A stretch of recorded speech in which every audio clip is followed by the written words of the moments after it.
샬롬. 자, 오늘은 2024년 8월 30일.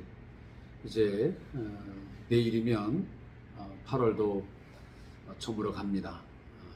우리가 이제 보통 7월, 8월은 장마와 무더위를 늘 예상하고 있고, 또 우리 예상처럼 우리의 삶에 찾아와서 많은 어려움들을, 또 힘든 시간들을 주는 것이 사실입니다. 자, 그럼에도 불구하고 실상 이 장마, 또 어떤 더위, 이런 것들이 또 삶의 일정 부분 유익하게 작용을 하는 것은 우리가 부인할 수 없습니다. 제가 이 말씀을 드리는 것은 우리 삶에 찾아오는 모든 것들은 결국 불필요한 것들, 전혀 쓸모없는 것들은 극히 일부이고, 우리가 원하지 않고 피하고 싶고 부정하고 싶지만 때론 우리의 삶에 유익함을 주고, 또 불가피하게 마주하면서 우리를 강하게 하고 많은 삶의 교훈들, 지혜들을 얻게 하는 것들이 분명 있습니다.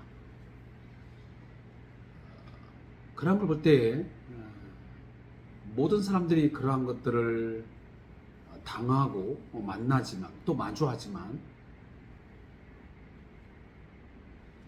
그것을 어떻게 대하며 어떤 마음으로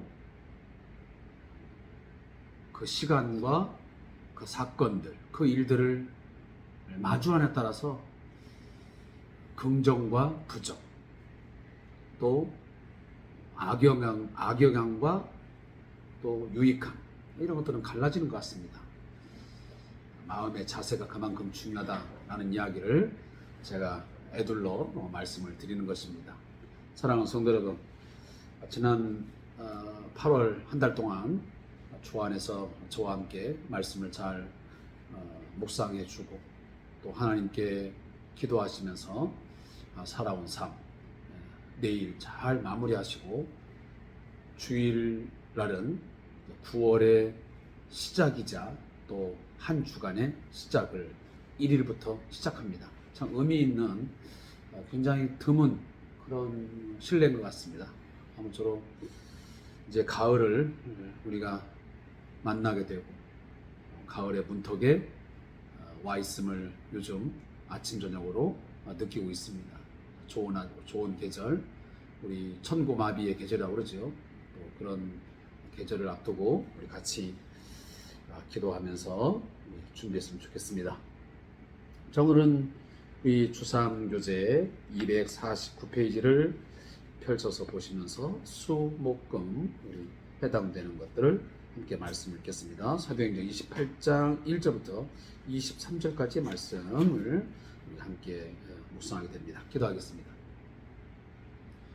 하나님 아버지, 지난 한 달여 동안 저희로 하여금 사도행전을 읽고 묵상하면서 많은 신앙의 삶의 교훈과 책망과 바르게 함에 유익함을 얻게 하셨음을 감사합니다.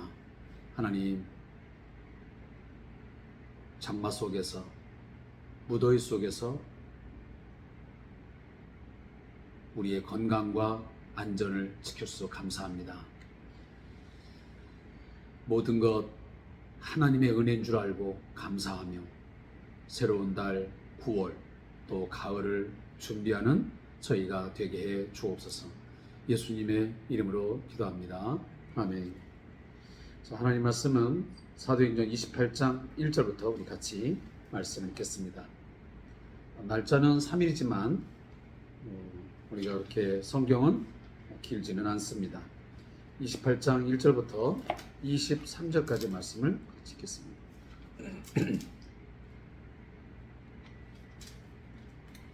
이 말씀 읽겠습니다.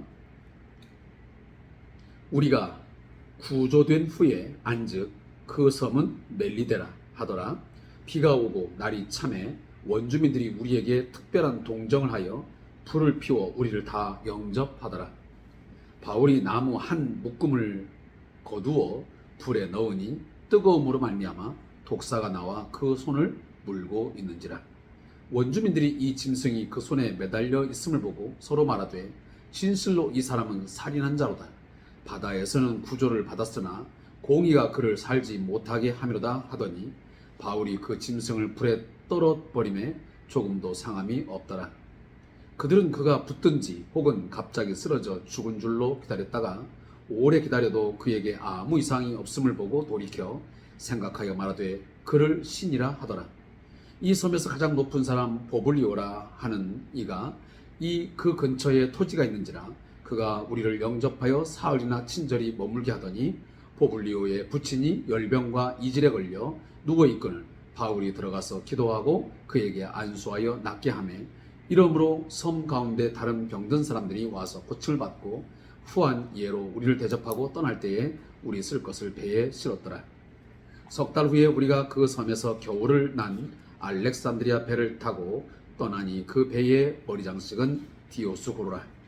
소라구사에 대고 사흘을 있다가 거기서 둘러가서 레기온에 이르러 하루를 지낸 후 남풍이 일어나므로 이튿날 보디올에 이르러 거기서 형제들을 만나 그들의 청함을 받아 이래를 함께 머무니라.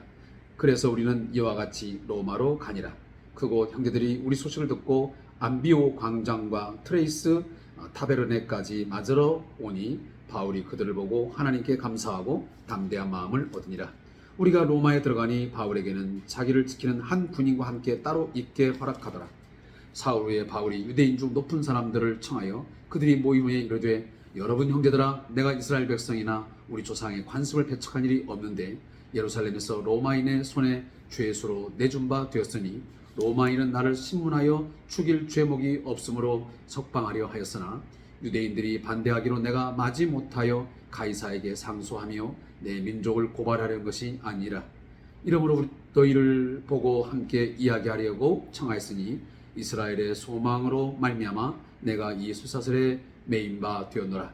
그들이 이르되 우리 유대에서 내게 대한 편지도 받은 일이 없고 또 형제 중 누가 와서 내게 대하여 좋지 못한 것을 전하든지 이야기한 일도 없느니라.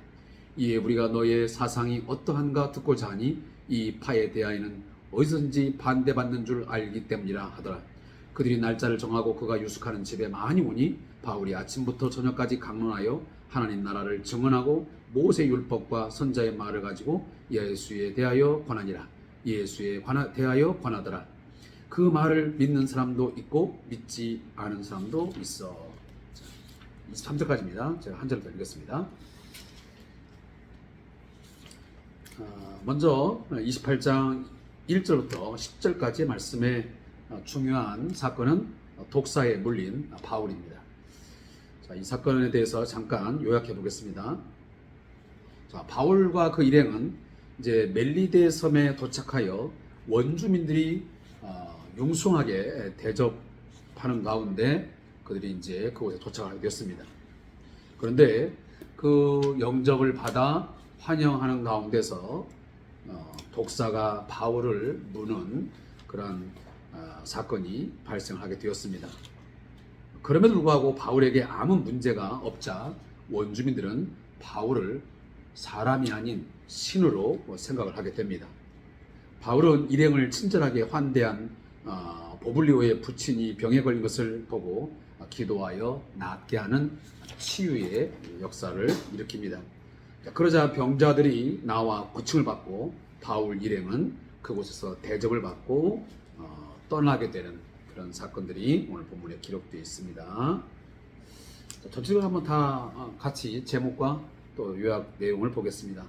자, 11절부터 16절은 로마 입성입니다. 드디어 사울이라고 하는 이 바울, 하나님께서 그를 택한 그릇으로 선택했는데 그에게 사명이 무엇이었습니까? 바로 이 로마까지 가서 복음을 전가하는 것이었습니다. 결국 하나님의 약속, 하나님의 그 일하심이 적극적으로 그리고 온전하게 성취되어짐을 볼 수 있는 아주 중요한 규절입니다. 자, 이 본문은 자, 바울은 멜리데 섬에서 겨울을 난 후에 약 3개월이죠. 3개월을 지낸 후에 알렉산드리아 배를 타고 수라구사와 레기온을 거쳐 보디올에 도착을 하게 됩니다.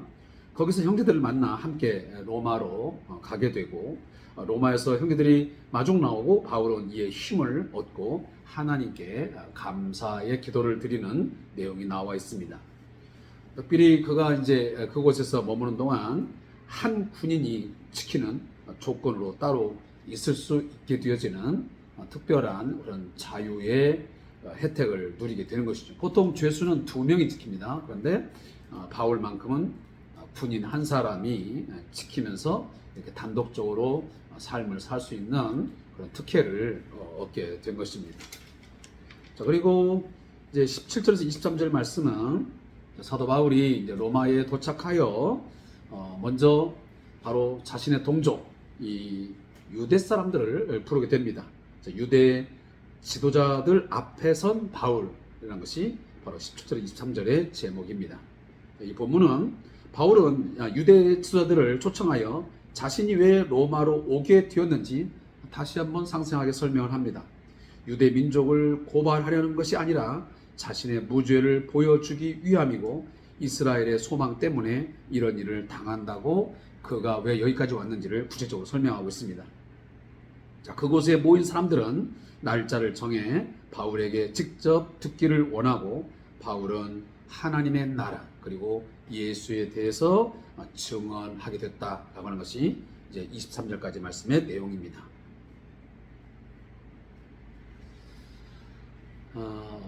벌써 이제 사도행전 전체를 묵상하고 끝내는 종착지에 다가왔습니다. 내일은 토요일이기 때문에 제가 일정상 이 시간을 나누지 못해서 미리 말씀을 드립니다. 1장부터 28장까지 우리가 읽어가는 동안 우리는 무슨 생각을 했고 어떤 신앙의 교훈을 얻었는지 너무도 많습니다. 그렇지만 또 사도행전 이 28장까지 내용을 묵상하면서 꼭 그래도 몇 가지만큼은 여러분의 마음속에 새기고, 그 말씀들이 장차 우리가 신앙의 삶을 살아가는데 또 하나님이 내게 주신, 또 우리 가족들과 또 우리 교회에 주신 어떤 사명, 어떤 미션들을 수행하면서 뭔가 힘이 되어지고 소망으로 다가오는 그런 생명의 말씀, 능력의 말씀으로 역사되어지기를 간절히 소망합니다. 제가 이미 사도행전을 처음에 묵상할 때부터 말씀드렸지만 이 사도행전의 주인공은 사도 바울이 아닙니다. 베드로도 아닙니다. 전적으로 하나님께서 사도 바울을 틀어주셔서 어떻게 하나님이 당신의 뜻을 이루어 가시는지를 말씀하는 것이 이 사도행전의 중요한 목적입니다. 특별히 예루살렘과 온 유대와 사마리아와 그리고 땅끝 로마에까지 복음이 많은 반대에도 불구하고, 많은 도전과 또 공격을 당하는 속에서도 하나님이 사도 바울을 또 베드로를 또 많은 이런 동역자들을 세워서 그 복음이 어떻게 증거되게 하는지, 예수 그리스도의 죽음과 그의 부활이 어떻게 증거되어서 많은 사람들을 구원의 은혜를, 구원의 은총을 받도록 초대하고 있고 역사를 일으키는지를 우리는 보게 되었습니다. 사랑하는 성도 여러분, 여전히 지금도 하나님은 베드로를 붙드시고 사도 바울을 붙드시고 그리고 그 기타 많은 도역자들을 붙으셔서 당신의 복음, 하나님 나라의 복음, 예수의 그 이름이 증거되어 많은 사람들을 구원의 복으로 불러들인 것처럼 지금도 여전히 하나님은 그렇게 역사하고 있는 줄로 믿습니다. 자, 먼저 1절부터 10절까지 말씀 보면 사도 바울이 276명의 사람들과 그 배에서 유라굴라라고 하는 광풍을 만나서 죽게 됐을 때에 하나님께서 구원을 베풀어 주셨습니다. 그 이유가 뭐였습니까? 단 한 가지였습니다. 사도 바울로 하여금 가이사 앞에, 로마의 앞에 가서 복음을 증거해야 되어야만 되기 때문에 바로 그들을 살려 주셨던 것입니다. 자, 그 사건이 있은 후에 이제 광풍을 만나고 거기서 이제 겨우 목숨을 이제 건진 가운데 그 배가 도착한 곳이 어디냐면 바로 멜리데라는 섬이었습니다. 자, 멜리데 섬이라고 하는 곳은 이 이탈리아 반도를 보면, 지금도 이탈리아가 있는데 이탈리아 반도 남부에 보면 그 남부 쪽에 이 시칠리아 섬이 있고, 시칠리아 섬보다 좀 밑에 보면 이 몰타라는 섬이 있습니다. 이 몰타가 바로 과거에 성경에 나오는 멜리데라는 섬입니다.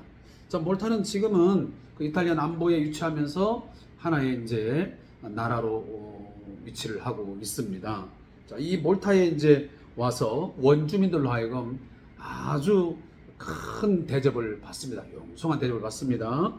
그 가운데서 갑자기 바울이 독사에 물리는 그런 충격적인 사건이 발생을 하게 되었습니다. 그런데 처음에 원주민들이 독사에 물린 바울을 보면서 분명 이 바울은 산자다.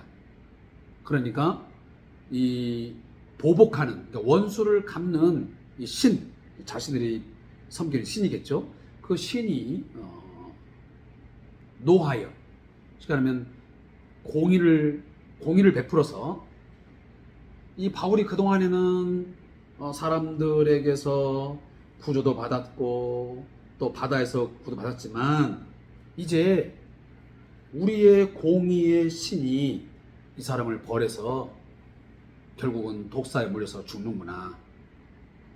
그렇게 이제 단정을 지었습니다. 그런데 조금 지나고 보니 이 독사에 물린 바울이 전혀 문제없이 오히려 불에 떨어버리고 이상 없이 그가 행동을 하는 것입니다. 그걸 보자마자 사람들이 분명 이 사도 바울은 사람이 아니다. 이는 분명 신이다. 라고 이제 하게 됩니다. 근데 이제 그들에게 볼 때는 충격적인 거죠. 상상할 수 없는. 왜냐면 그동안에는 이 독사에 물리면 사람들이 다 뭐 죽든지 뭔 일이 벌어지는데 정말 특이한 현상이 벌어진 겁니다. 참 복수의 여신이 분명 사도 바울을 죽음으로 내몰 줄 알았는데 전혀 문제없이 산 겁니다. 그래서 그 섬에서 가장 높은 사람, 정말 존경받는 이 보불리라는 사람이 이 사건을 경험한 후에 사도 바울과 이 누가 그리고 그 일행들을 3일 동안 친절을 베풀면서 그들의 대접을 합니다. 근데 마침 거기에 보불리오의 부친이 열병과 이질에 걸려서 굉장히 괴로움을 당하고 있던 것입니다. 그 상황 속에서 바울이 여전히 예전에 했던 것처럼 그를 위해서 기도하고 안수했더니 그 열병과 이질에서 고침받은 사건이 일어났습니다. 사랑하는 성도 여러분, 하나님은 물론 모든 사람이 독사에 물렸다고 해서 다 사는 것도 아닙니다. 그리고 열병과 이질에 걸렸는데 다 낫는다? 그것도 아닙니다. 그러니까 우리는 자칫 예수 믿으면 만사 형통, 모든 병 다 치료, 그것이 아니거든요. 우리가 때로는 병원에 찾아가서 치료할 것은 치료해야 되고요. 인간이 할 수 있는 다양한 방법들을 찾아가면서 우리가 삶을 살아야 되는 건 당연합니다. 너무 성경 이야기만 듣고 그냥 독사에 물려도 병원 안 가고 뭐 어떻게 기도하면 낫겠나? 그런 비상식적인 몰상식적인 그런 성경에 대한 지식, 또 신앙에 잘못된 부분들이 있어서 어처구니없는 일을 당하는 경우도 있습니다. 자, 다시 한번 강조하지만 그런 것은 매우 어리석은 것입니다. 자, 이런 사건들은 지금 하나님께서 특별하게 뭔가 그 시대에 또 그 상황 속에서 이 일을 행하셔야 했기 때문에 이 독사에 물린 이 바울이 죽지 않게 했던 것이고, 그리고 열병과 이질에 걸린 그 보블리오의 부친을 고친 것이라는 것입니다. 이건 하나님이 뭔가 그 시기, 어떤 그 상황에서 특별한 목적이 있을 때 행하는 것이지, 우리가 뭔가 원한다고 해서 아무 때나 모든 일이 다 벌어지는 것은 아니라는 것을 제가 굳이 말씀을 드리는 것입니다. 자, 이렇게 해서 결국은 예수의 이름으로 고침받고, 또 하나님의 사람이 독사에 물렸음에 들고 죽지 않는 이러한 이적과 기적이 나타난 겁니다. 그렇게 해서 결국은 이 바울을 영접하게 하고 바울 일행을 제대로 그 길을 갈 수 있도록 안내해주는 그런 목적을 위해서 하나님은 이 일을 행하신 것입니다. 선한 하나님의 뜻과 목적이 있을 때. 자, 결국은 이제 그러한 하나님의 선하신 의도에 따라서 그런 일들이 발생하게 되어지고 마침내 로마에 입성을 합니다. 자, 거기 보면 석 달 후, 멜리데 섬에서 몰타 섬에서 3개월을 있은 후에 다시 이 배를 타고 떠나서 이 수라구사라고 하는, 다시 북쪽으로 이제 올라를 가는 겁니다. 왜? 로마로 가야 되기 때문에. 그래서 약 한 145km 정도 떨어진 그런 이제 지역으로 떠나가고, 다시 또 수라구사에서 레기온에서 나폴리로, 여기는 상당히 대부분 긴 먼 지역입니다. 약 한 어떤 지역은 113km, 어떤 데는 뭐 370km. 그러니까 당시에 그 배가 좋은 바람을 이용해서 갔으니까 이렇게 빨리 갈 수 있는 그런 시간들이지, 결코 이 거리상으로는 짧은 거리가 아닙니다. 거의 뭐 100몇 킬로씩, 심지어 보디올에서 이렇게 로마까지 가는 이런 거리들은 상당히 먼 거리들거든요. 거의 200km, 300km 이런 정도니까, 또 도보로도 걸어가는 길들입니다. 자, 오늘 본문에 보면 이제 그러한 일정들을 이렇게 정확하게 지명들을 이제 성경에 기록하고 있습니다.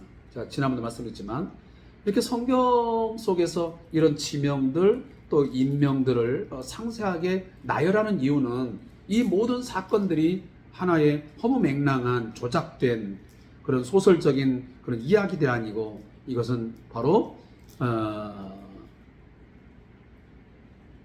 역사 속에서 실제 했던 팩트라는 것입니다.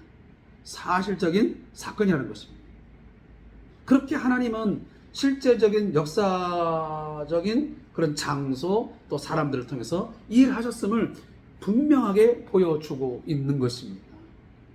그러니까 뜬금없이 전혀 관련 없는 그런 곳에서 만들어진 이 소설 속의 인물 또 소설 속의 어떤 장소가 아니라는 것을 강조해 주고 있는 것입니다.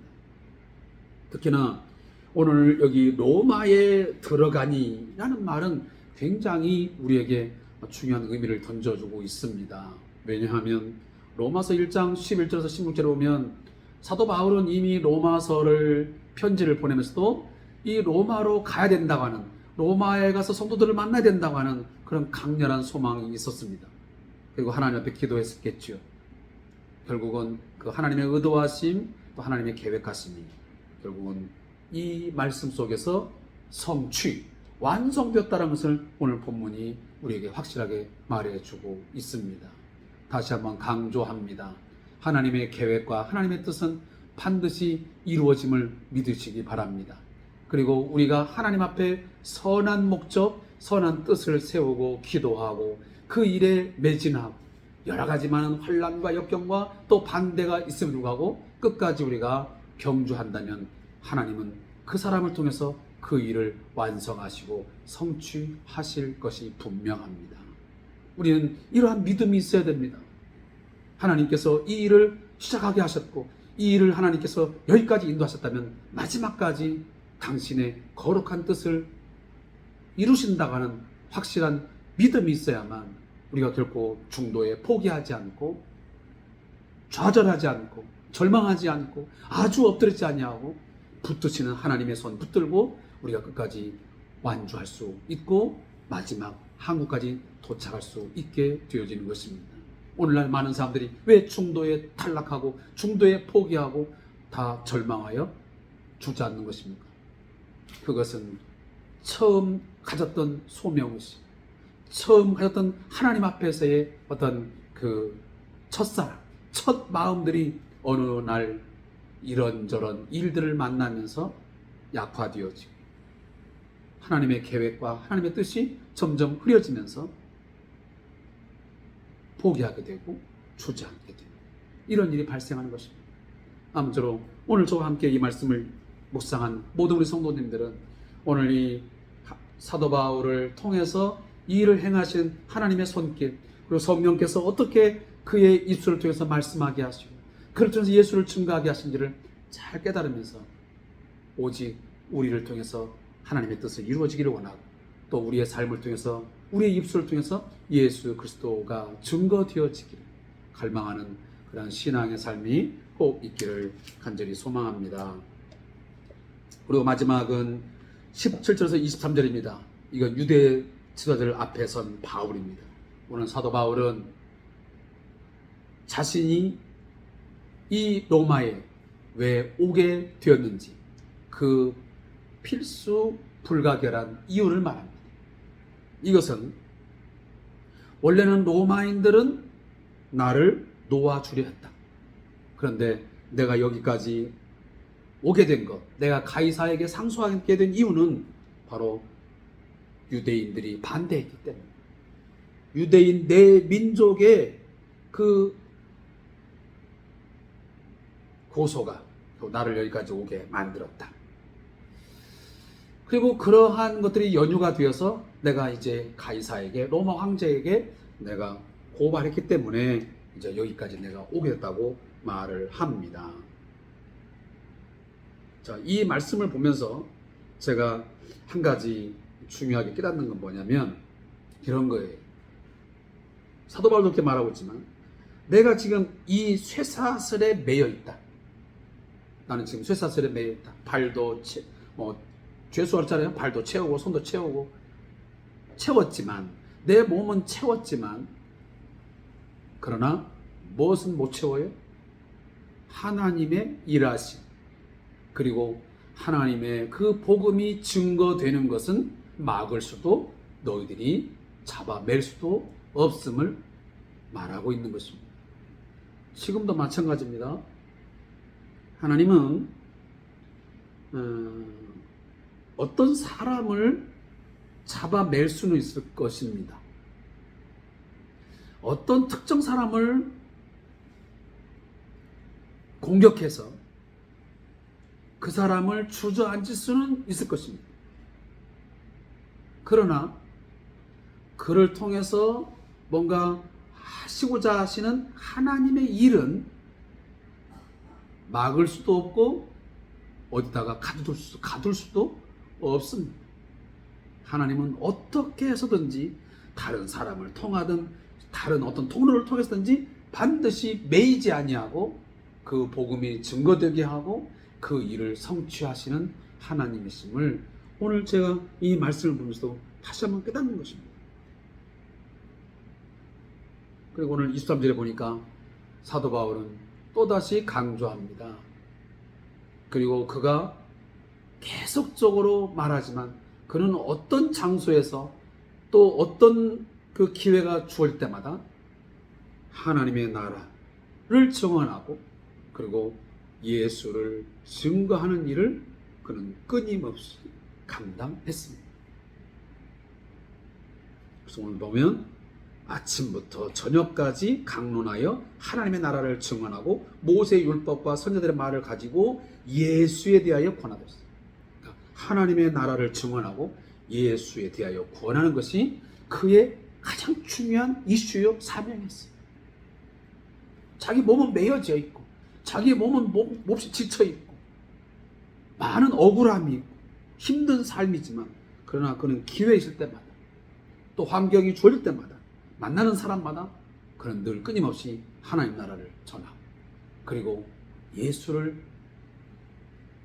권하는 그 일을 멈추지 않았다는 것을 우리가 오늘 말씀을 깨달으면서 우리들도 최선을 다해서 기회가 주어질 때마다 또 만나는 사람마다 하나님의 나라를 증거하고 예수를 권하는 삶이 있어야 되겠죠. 저도 이렇게 요양을 운영하고 있지만 요양을 운영하면서 뭐 이런저런 이야기들을 직원들에게 우리 어르신들에게 하고 있지만 제가 정말 해야 되는 가장 중요한 사명은 무엇이겠습니까?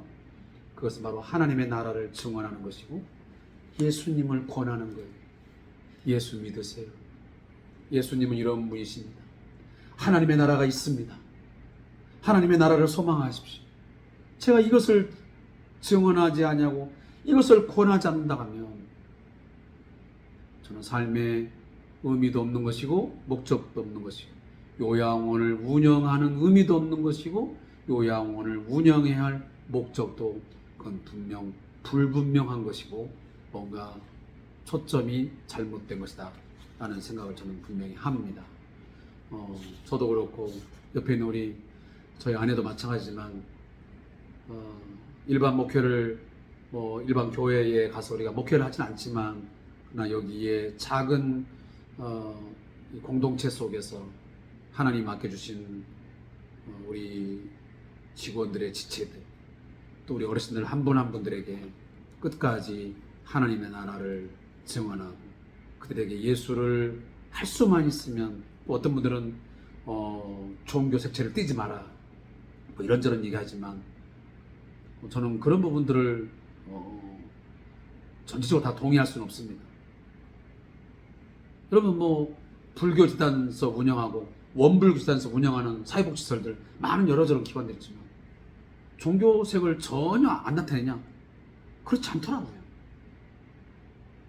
저는 그런 부분에서 너무 지나치게 하진 않지만 그러나 기회와 또 환경이 주어지는 그런 한도 내에서 할 수만 있으면 그들을 위해서 기도하고 또 하나님 말씀 전하고 이렇게 함으로 하나님 주신 사명을 정말 지혜롭게 잘 감당하기를 원합니다. 이 일을 위해서 우리 성도님들이 많이 기도해 주시고 또 응원해 주시고 또 격려해 주시면 고맙겠습니다. 기도하겠습니다. 하나님 아버지, 여기까지 우리의 걸음걸음을 인도해 주셨음을 감사합니다. 사도 바울 또 베드로 많은 사도행전의 인물들을 하나님이 들어 사용하셔서 세상 나라에 예수의 이름을 증거하게 하고 하나님의 나라를 선포할 수 있도록 역사하신 하나님, 지금도 여전히 하나님의 사람들을 하나님은 찾고 계시고 하나님의 사람들을 통해서 하나님 나라를 증언하고 예수를 권하게 한 줄로 믿습니다. 이 사명 잘 감당하도록 인도하여 주시옵소서. 예수님의 이름으로 기도합니다. 아멘.